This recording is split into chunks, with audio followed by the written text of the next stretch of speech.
but I don't see her. Philippa, hi.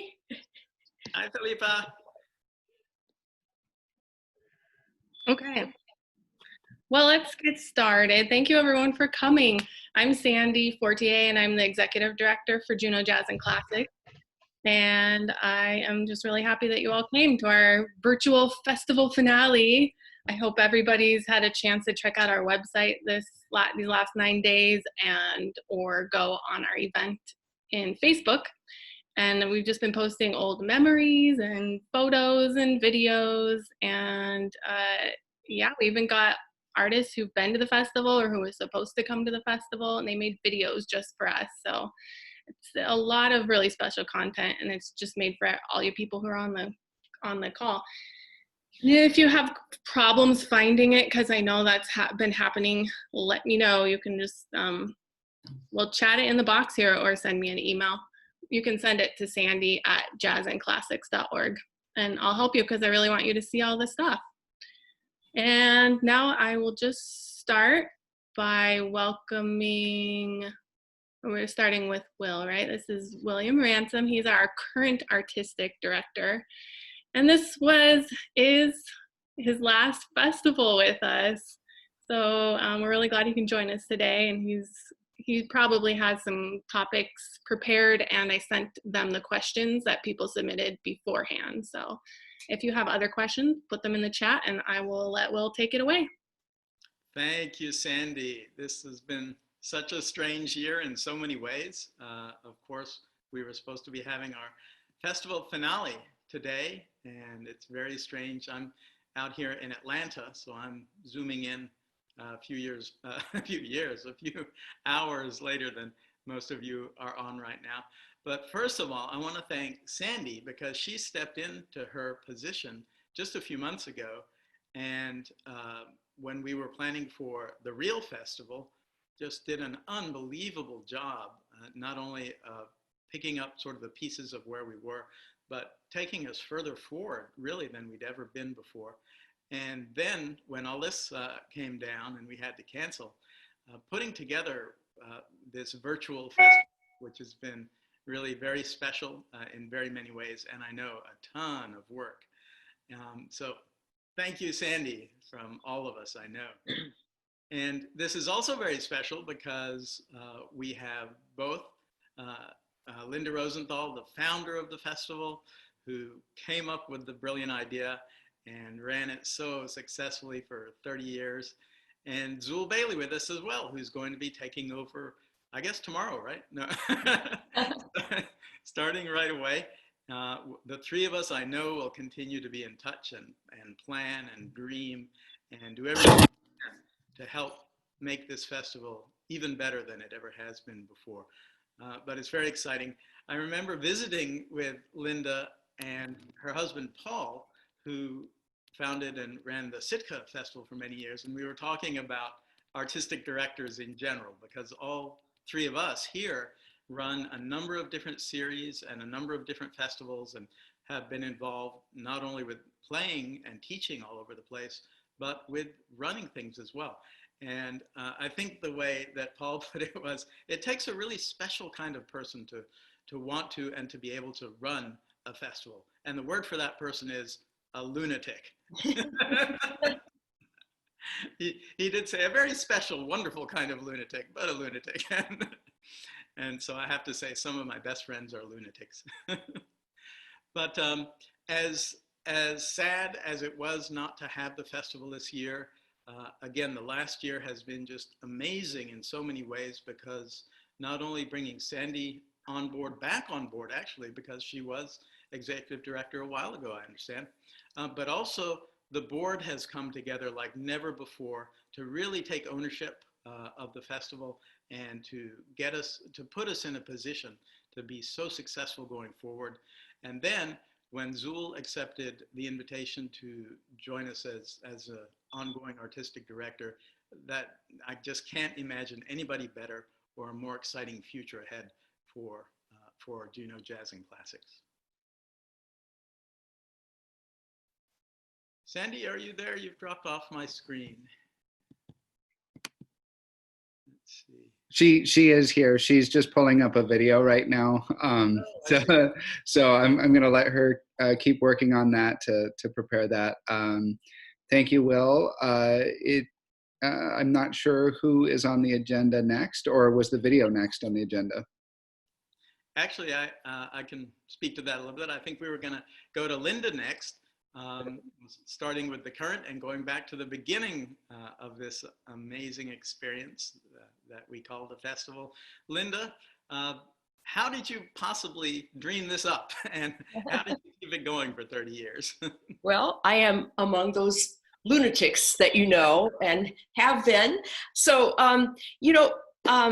I had lived in Juneau for about 15 years before Juneau Jazz and Classics was hatched, so to speak.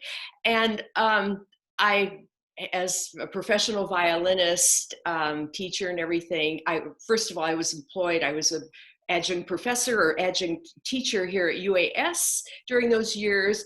I had already performed many, many times for Juneau audiences, and I knew how fabulous the audiences were. I mean, just the best. And what a great community this was. Not only when I got here, not only did it have just this vibrant, this thriving arts community, people embraced the arts. They went beyond supporting it. And having been to many, many music festivals myself and just loving the whole concept of a music festival / party, I was inspired really by Juneau itself, the people, my own experiences at other music festivals, and just it had to happen in Juneau. I mean, what more beautiful place. I knew that artists would love to come here. They'd love our audiences. They'd feel welcomed. The hospitality here is beyond anything that I've experienced at other festivals. And it just, that, of course, and I have to mention all the people that came together to make it start, to make it happen. Just a terrific founding board of directors. I teamed up with Bob Banghart and Mike Stanley. They took care of the jazz part of things, and did a terrific job. I could never have done it without them and their expertise and their knowledge of all the artists out there. And just volunteers, sponsors that just came out and gave us gave 1,000% to make this get off the ground. So that's part of, I hope that starts to answer your question. And my love, of course, for chamber music and bringing my own friends to let them share with all that's wonderful about Juneau. I love that. I love that you call it not just a festival, but a party. And that's what these festivals are. They bring together friends, old and new, and all the new people that you meet and become such an important part of your life along the way. Right. And it just expands everybody's lives so much. And I know that Juneau is such a magical place, and I think that's part of one of the major elements of success for a great festival is that it has to be in a kind of a magical place. Exactly. So many of these kinds of music festivals are held in places that are just a little paradise on earth, and Juneau was so uniquely different than anywhere I have experienced, and just it felt like it's expanded my life 1,000%, and I can never thank you enough, Linda, for choosing me to take it along from where you started us off. Oh, well, thank you, but we have to thank you for accepting the offer and for just taking Jazz and Classics to even greater heights over the 4 years that you've been directing it. And I just have to say, I'm so excited about the future of Jazz and Classics. It has been in the best of hands with Will and is continuing to go into the best of hands with Zuill, and I'm just so excited about the growth I've already seen, and so excited about its future. It's just it's guaranteed. Great.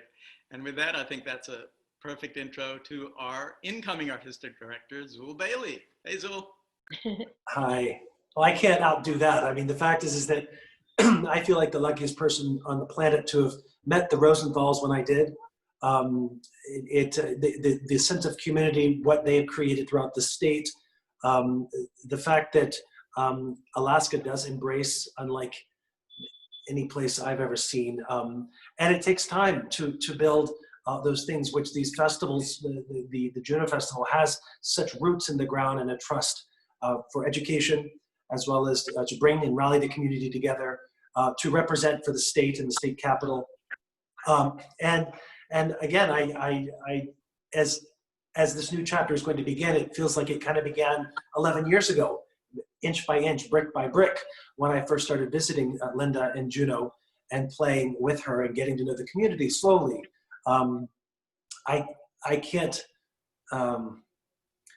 the phrase "standing on the shoulders of giants" is huge, and I feel like that what is established in Juneau in Alaska is truly the example. And when people can't believe it, even I heard the folklore of this festival back when I was at Peabody Conservatory, and because some artists that were lucky enough to be invited to go, they protected it with all their being.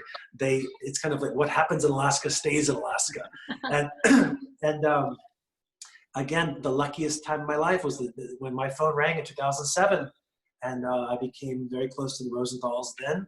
And I can't wait to continue the legacy that you both have provided, and that now the community embraces. For those of you who don't know a little bit about the history not only of Juneau Jazz and Classics, but of the Sitka Music Festival as well, the way things have turned out with Juneau, with all of these festivals, is really quite wonderful. That Linda, of course, founded and ran Juneau Jazz and Classics for many years, and her husband Paul founded and ran the Sitka Festival for many years. When Paul was ready to retire, he handed it off to Zuill for Sitka, and Linda to me. And then along the way, Zuill and I got to be very friendly as well, and very sympathetic. And when the time came for me to move on, the first person that I could think of that would be perfect, if he had time, and that's always a question for all of us, if we have time, was Zuill, to sort of bring everything together. And thank goodness, thank the stars, he said yes. And again, just going forward, it's just such an exciting time, I think, for everything, for all music in Alaska. I will add to that. I think that this is also a time in history where working together and thinking in a bigger way is more important than ever. The fact is that you and I work together during your festivals outside of Alaska, and how these support systems and exchanges of ideas, and they only provide strength. And I do believe that our world arts community, if possible, including El Paso, Texas, can work together and exchange ideas. Basically, we are inviting the world's greatest artists, and we are putting them together with our friends in our communities. And now with this virtual relationship that we are going to implement when face-to-face concerts come back, I think we're seeing a new day. We're seeing a new day that's going to be what I see as an explosion of consistency, where it just won't be a couple of times a year because of virtual reality, because of the fact that Sitka is so close, the fact that the arts have begun working together so beautifully in Alaska and the Northwest and the lower 48. It's made the world a very special place. And as I said, as Linda so eloquently said, I don't think we've ever been stronger. The rally has been tremendous. And I will say, Will, you are coming back. We've got dates in the book, so you better not say goodbye. And so are you, Linda. I am.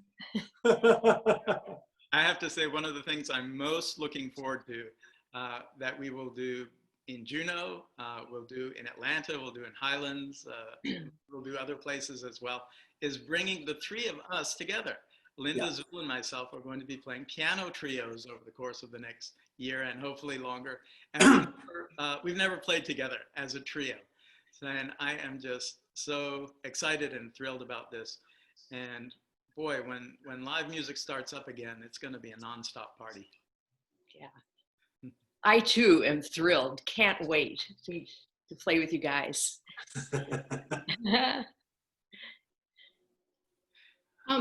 This is Sandy. We had two questions come in beforehand. One of them was somebody wondering how you three met and wanting maybe some memorable times your paths have crossed in the past. And then talking about teaching and how that's going and what's the fate of the students that are graduating from music school right now. If it's all right, I'll start with that. Again, some wonderful stories about how this all came to be. I run the Highlands Cashews Chamber Music Festival in North Carolina as well. And our executive director, Nancy Aaron, is here with us. Hi, Nancy. Thank you for zooming in. She's Sandy's counterpart there and does an equally unbelievable job. So come out to Highlands and visit us. Not this summer, but maybe next summer. So I had invited this amazing violinist. He's part Korean, part Russian, named Roman Kim, to come to Highlands to make his United States debut. And a number of people, he's one of these internet sensations who has 1 million views on YouTube or something like that, and is literally, well, not literally, he's like a reincarnation of Paganini. He does things on the violin that you don't think are possible. So I was very excited, and he was coming to perform. And a number of people came from out of town to check him out. And amongst those people was Linda Rosenthal. And Linda stayed for a few days and saw what I was doing with the festival, heard me play, and heard some of the musicians that we had. And then really out of the blue, about 6 months later, I got a call that I never expected in a million years, saying that she had rather suddenly decided that 30 years was a good cutoff point, and she was ready to pass the festival on to somebody else. And might I be interested? And my only question was, when is it? Because if it fit in the schedule, I knew I wanted to do it. And so I jumped at that chance. So that's how I met Linda. And Zuill I've known about for 100 years, except he's not that old, and had wanted to work with forever, and it had just never happened. And then I think it was right around the same time that I started doing Juneau. The schedule worked and everything clicked, and we started playing together. I can't even remember at this point where it was, if it was North Carolina or Alaska or Georgia, but we started playing together as well. And at least for me, it instantly clicked, and I felt like I had found a new musical brother, and the good times have just rolled from there on. And it's true. It all kind of happened around the same time in the scheme of this swarm. I mean, I was running into Linda in New York City a lot during that time. You had already invited me to a place prior to Linda's final festival in Juneau, so we were already connected. But then we connected in Juneau, I believe, and then we went to Mexico, and then we went to Georgia, then North Carolina, and then El Paso. And you know, as everyone knows, when it's clear and obvious, it's clear and obvious. When you have a like-minded lunatic to work with, it's fun. No one's laughing. Are you not hearing me? Like-minded lunatic. Thank you. I'll be here all week. No, but no, it was. Thank you. Someone's laughing for the text. No, but when you literally can. The rehearsals are run beautifully, behind the scenes are run beautifully. When you've got a like-minded person to work with that you just can be with, it is very special. And we've all kind of subsequently gravitated towards each other and exchanged beautiful ideas and artists. And it's skyrocketed just the connections between us. So I'm very grateful And again, it seemed like it was fate. It happened all around the same time, where the perfect storm kind of came together. Right. May I just jump in? Yeah, Will, I just wanted to add something to how I met Will. He doesn't know about a lot of this, but I had noticed this very violinist. He came to my attention, Roman Kim. And in researching him, I said, I got to get this guy to Juneau. Oh, people go crazy when they hear him. So will I. So I researched it, and I saw that he was coming to Will's festival. So I looked, I looked at his website, and I was just right away so impressed with what he was doing, and contacted with his festival in general, and then got in touch with Will to see if get information about Roman and talking about visa issues. Could I piggyback on what he was doing and bringing Roman over, and then got interested in his festival. And also I have to say that it may have seemed very sudden to you when I decided that it was time to hand the festival over to someone else. But I had, of course, been thinking about this. I had watched how Paul had how he had transitioned, how he had handed the festival so beautifully, the Sitka Festival, over to Zuill. I was very inspired by how he did that. And I've been thinking about, my successor and how I was going to do that handover.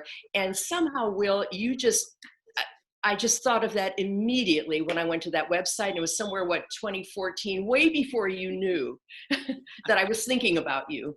And then when I went to Highlands, when Paul and I went to visit your festival, I saw how you interacted with your audiences, how you ran the festival, the programming, and just I knew that this was my guy. This was for Juneau Jazz and Classics, and then I guess I kept it quiet. I didn't want to pressure you or anything, but then when the time actually came, yes, indeed, I made that phone call, and look what happened. Linda, you are such an innovator. I mean, you started a Jazz and Classics Festival when that didn't exist. There were jazz festivals and there were classical festivals. It's interesting that you brought up Paul, because from what I've heard in the world, basically the music festival as we know it, in Paradise as we know it, kind of began in 1972 with Paul and Sitka. So these examples of these forward-thinking festivals, now most festivals have to be diverse, much more diverse. And the fact is that you set the mold so early. I take my hat off to you, because now I'm getting phone calls all over the place on how people can bring much more diverse program because of the world music and because of crossover and because of jazz and how accepted it is now as being mainstream. You should feel wonderful. I mean, I know you feel that, but I guess my question would be, were you a lover of jazz? How did you, back 30 years ago, decide to put those two together? Where did that come from? Well, okay, I have to give much of the credit to the Fairbanks Summer Arts Festival that had everything, all the arts, over the course of these 2 weeks. I had been going to that for years. I can't remember where it started, but it was already going on for years when I started going. And it had jazz, it had classical musicians, and I just saw how well these two genres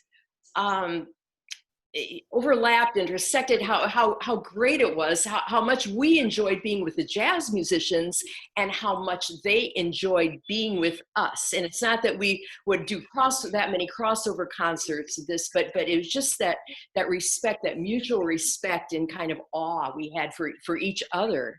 And I saw how well it worked in Fairbanks. And that's really my inspiration, the Fairbanks Summer Arts Festival and my involvement with that.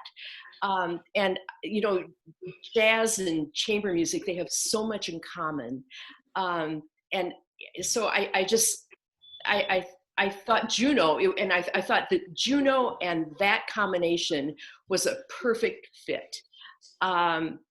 and also I wanted to do not only crossover with music, but an audience crossover, so that people, who said, "Oh, I'm a little bit, I don't understand jazz. Maybe I'm not sure if I'm going to like this and understand it." And the same with jazz. As jazz fans, maybe they felt that way about classical, but over the years we saw just this wonderful crossover with audience, and that was so gratifying. Just there was the music, and then there was this mix of audience that yeah. So I hope, does that answer your question? It was It's amazing how all of this came from Alaska. I mean, yeah. I love that. I love the fact that it's all inspired by Alaska, and Yes. it's resonating out. Alaska is so important, and it's everywhere I go. Everyone always asks about Alaska. What's it like? Do you love it? Can you go outside? I'm like, yes, you can go outside. Have you been to Juneau? Have you been to Sitka? It's and different times of the year, of course, different responsibilities are needed from these festivals for bringing the arts throughout the whole state. Yeah, and I too, just the fact that you came up with this idea, almost 35 years ago, and have built it into something so successful is really extraordinary. And the beauty of it is that so much of the two kinds of music, and plus blues, and maybe even plus some bluegrass Right. and other kinds as well, they're really all related. They're generally small groups. They're almost always one on a part, no conductor in sight anywhere. And when the playing is great, when the musicians are amazing and at the highest levels, as you have always provided, it's stunning. And people, as you said, people who don't think they might like or feel comfortable with one genre, if you can get them just to give it a chance and have that special musician, someone like Mark O'Connor, or I mean, geez, Arlo Guthrie, some people like this that have just been so extraordinary. They'll realize that great music is great music, and great musicians are great musicians, whatever they're doing. Awesome. Sandy, you had asked, or somebody had asked a couple of questions about some students and our teaching, and what the students are doing. I saw one particularly, I think, for me about what my graduating students might be doing. And I'll first say, I imagine all three of us are doing some teaching online, just like this, either with Zoom or FaceTime or some other apparatus with varying degrees of audio quality and difficulty. It's certainly not ideal, but it does at least keep the students moving forward. It keeps them practicing every day. And you can get a lot done. Although, just like a live concert, a Zoom lesson will never replace, at least in my book, a live lesson. But I'll also tell you very briefly specifically about my students at Emory University, where I teach. Emory's a little bit different kind of program, and it's really influenced the way that I program other concerts, the way that I think of series, and the kind of work that I do in music in general. And the reality is that Emory is not a school of music or a conservatory. We're a liberal arts college and have a degree, a major in music, but not a degree in music. So the students that come to study music at Emory are 99% of the time are double majors. It's music and philosophy, or music and chemistry, music and business. And I should put the other one first, because 99% of them are going into that other field professionally rather than music. Many of them have this incredible background. They've played their entire lives. They play at the highest levels and could be at a conservatory if they wanted to, but they've figured out very young, which most musicians do, whether they want to try and pursue it professionally or not. And the ones that come to Emory generally do not. So most of my graduating students were planning to head on either to grad school, maybe to medical school or business school. Those seem to be the two most popular these days. And really everybody, myself included, for Emory College, we're just waiting at this point to see if there's going to be a live semester in the fall, how much of it will be online, and how much we'll be allowed to do, not just in music, but really in every field. Linda? I can add to it. I can add to that at the University of Texas, El Paso. This is not, the future is funny with what's happening now, but I think that what this has done for my students has been a great awakening of knowing that they have to do a lot more than just play their instruments.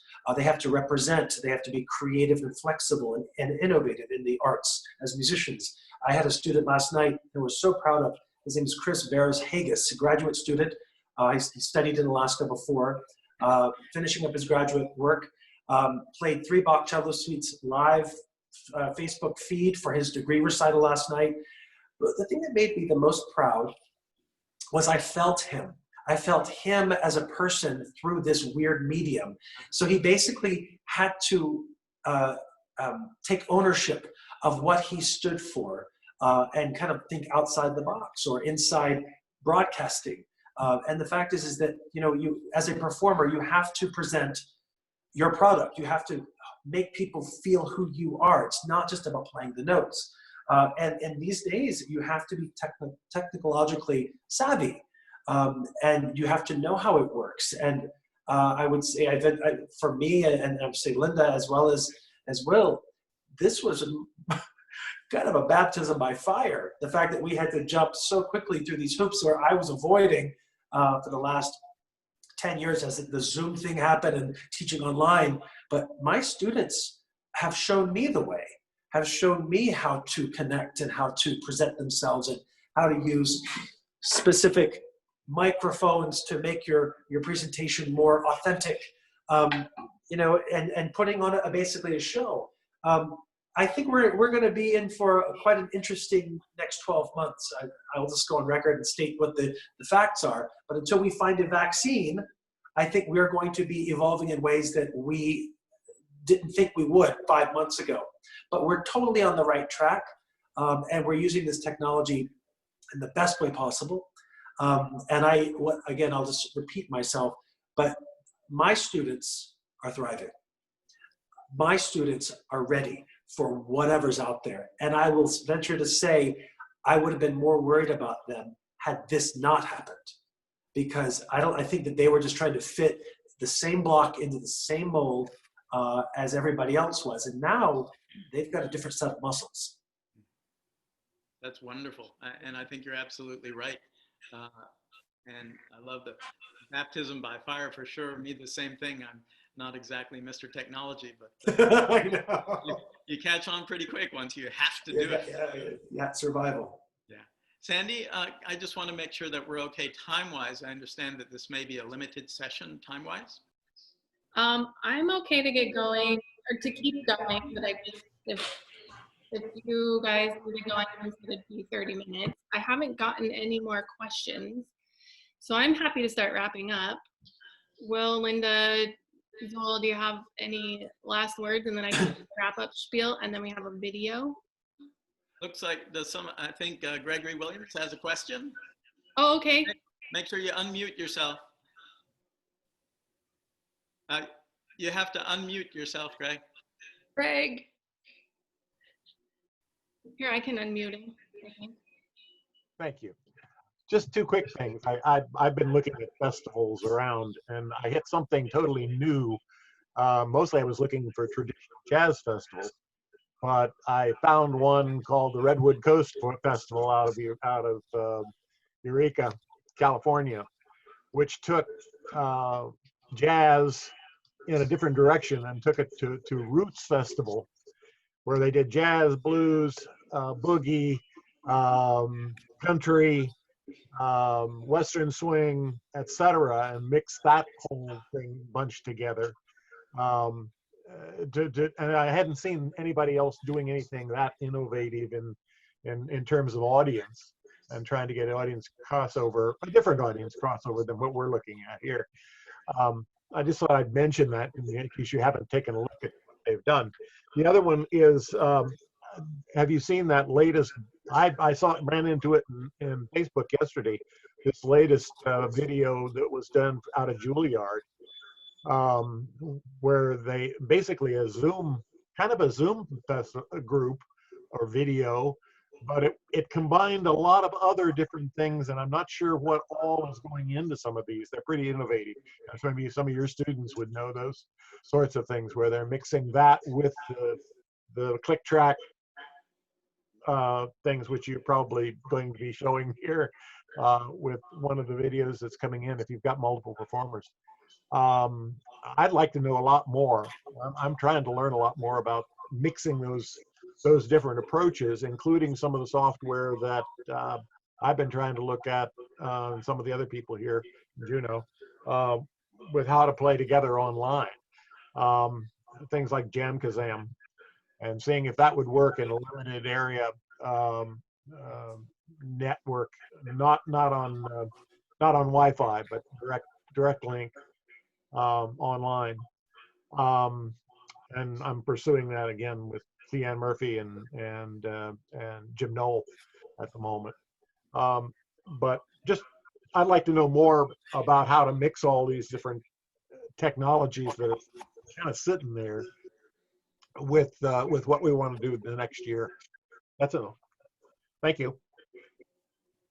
I also have the feeling that as the situation is pressing us as musicians to innovate and change, that we as musicians are going to be pushing the technical people to innovate and change and develop all sorts of new technologies. And when we say we need to be able to do this better, we need better sound, we need no time lag, that these magical technical geniuses are going to come up with that probably very quickly.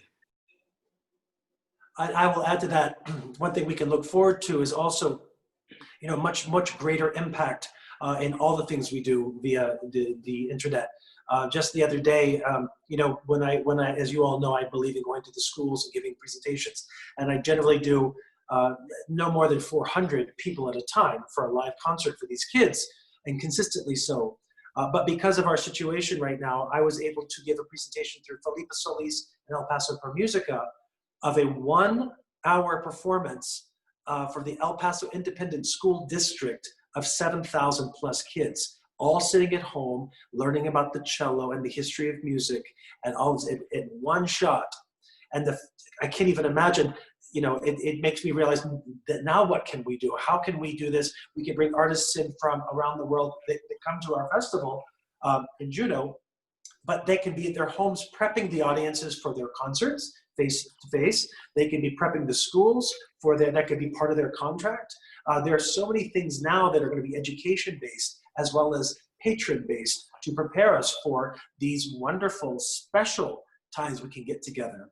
And I'll speak to what Will said. I think that the next 5 or 6 months, I've already seen, I wish I bought Zoom stock like 4 months ago, but you're going to see a lot more evolved presentations. And I think to answer your question before, the idea of all of this, and I saw that Juilliard thing, is basically to bring everyone together and make everyone feel like they're not alone. And I think that what they tried to do is show alumni, present students at Juilliard, and everyone from all different walks, including dance, that we're still in this together. And the fact that the technology can do all of that and bring that many people to one screen and all working together clearly takes a choreographer. So I promise you, there was a mastermind behind all of this who mapped it out like an architect and then figured it out. But that just means they'll share that technology with us very soon. Yeah. Okay, can I just jump in and just say a few things? Before now, my only experience with Zoom was my Spanish lessons and visiting with friends, whatever. And I am so impressed by these performances, the one you mentioned, Greg, and just what so many people are doing on YouTube, just live from their living rooms or choreographed like the one from Juilliard. And it inspired me to do something with my children's show, Strings and Stories, to see if we can put together over the next couple weeks just a little sampling of what we do in our show, which is 2 people involved, the actor that I perform with and me And we're getting together next week. By the way, Zuill, I have to find out what microphone you're using, and I have to get really quickly educated on all this. But I trust my Bill Blush, my colleague and partner in this, will know a lot. Anyway, I'm excited to do that and to just see how the festivals, the workshops that I was supposed to do this summer, seeing what ideas we come up with just to salvage some of it and have some kind of internet connection via Zoom. We can't do chamber music, you know, that's not going to be possible, but just to see how we can see each other like this, you know. And Sandy, congratulations, by the way, on this fabulous virtual festival. But you know, we miss each other, and it's just being able to, in situations like this, to connect with each other and know that how we're all doing, that we're doing well, what we've been up to. That's so important. And of course, the value, the education value that Zuill was talking about, and just that live, quasi-live experience that we can still give our audiences and share with each other is just, the possibilities are endless, and it's really, really exciting, I think. Wow, that's a really, that's a good, inspiring way to end this. I know we're over time. Thank you, Will and Linda and Zuill, for staying extra, and everyone else for staying on. If you haven't checked out the virtual festival, there's an event on Facebook, but the best way to get it is on our website. There's a button you can click right from the homepage. So you go to jazzandclassics.org, and I'll post a link in the chat box so you can get in there and check out all the content from the last 9 days. I'm going to keep it up maybe forever, but at least until our next festival, whenever that is. And one thing we're doing is we're collecting festival memories from anybody and everybody. If you feel like you want to record a video, you'll see some people have done that, and you'll have examples. Or if you want to write a story, we'd love to have them. And we have a new page for that. So, and we have a YouTube channel with them on there. So we would just love to hear from you. And if you feel like donating any money to help us get to the next festival, I better give a plug for that. It's all on our website, jazzandclassics.org, and we appreciate any support you can give, even showing up today. That was fabulous. And thank you, Will, Linda, Zuill, for your time. This is really special. It feels like I want to do a happy hour with you guys all the time in one of your living rooms. Let's get us, like, cram us all in there next time someday. Well, so we're coming to the end. Will has made a video for us. This is the debut of this video, and you're welcome to stay on and watch it, or you can sign off. I'm guessing you don't want to stay on, but we are not going to come on and talk after this. So we're going to go out with this wonderful music. So I just want to say thank you for coming. And if anyone needs to, if Zuill, Linda, or Will need to say goodbye, do it now, because it's going to take me a minute to hand the host over to Luke, because what's a Zoom without technical challenges? And he's going to cue up the video. Okay, everyone. Thank you. Thanks, everyone. Bye-bye. Take care. Great to see you all. Great to see you. Happy festival. Congratulations on a great festival. Okay, here comes a video in a minute. Oh, that was fast. Can you see it? Yep. All right. Am I on mute still? Yeah, Okay. Can you take me off mute, Sandy? I made you the host. I hear you. Will's talking. We could hear you. Okay.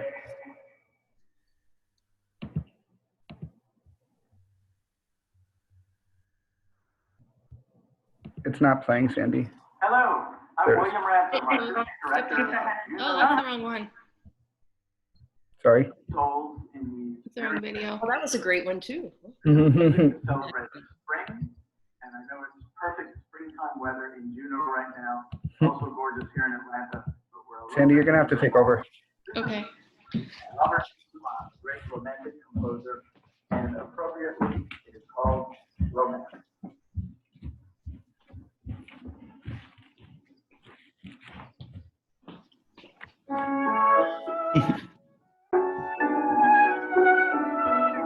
Sorry, everyone. We're just switching. Sandy's gonna get it. I promise. Am I though? Well, you know, I tested this flawlessly. You know how that goes. I'm recording now. Miss, here we go. 50th anniversary of his birth, and we'd like to bring you one of the most iconic pieces in the entire musical repertoire that seems particularly fitting for now, the first movement of his great Fifth Symphony.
Yoo-hoo! Bravo!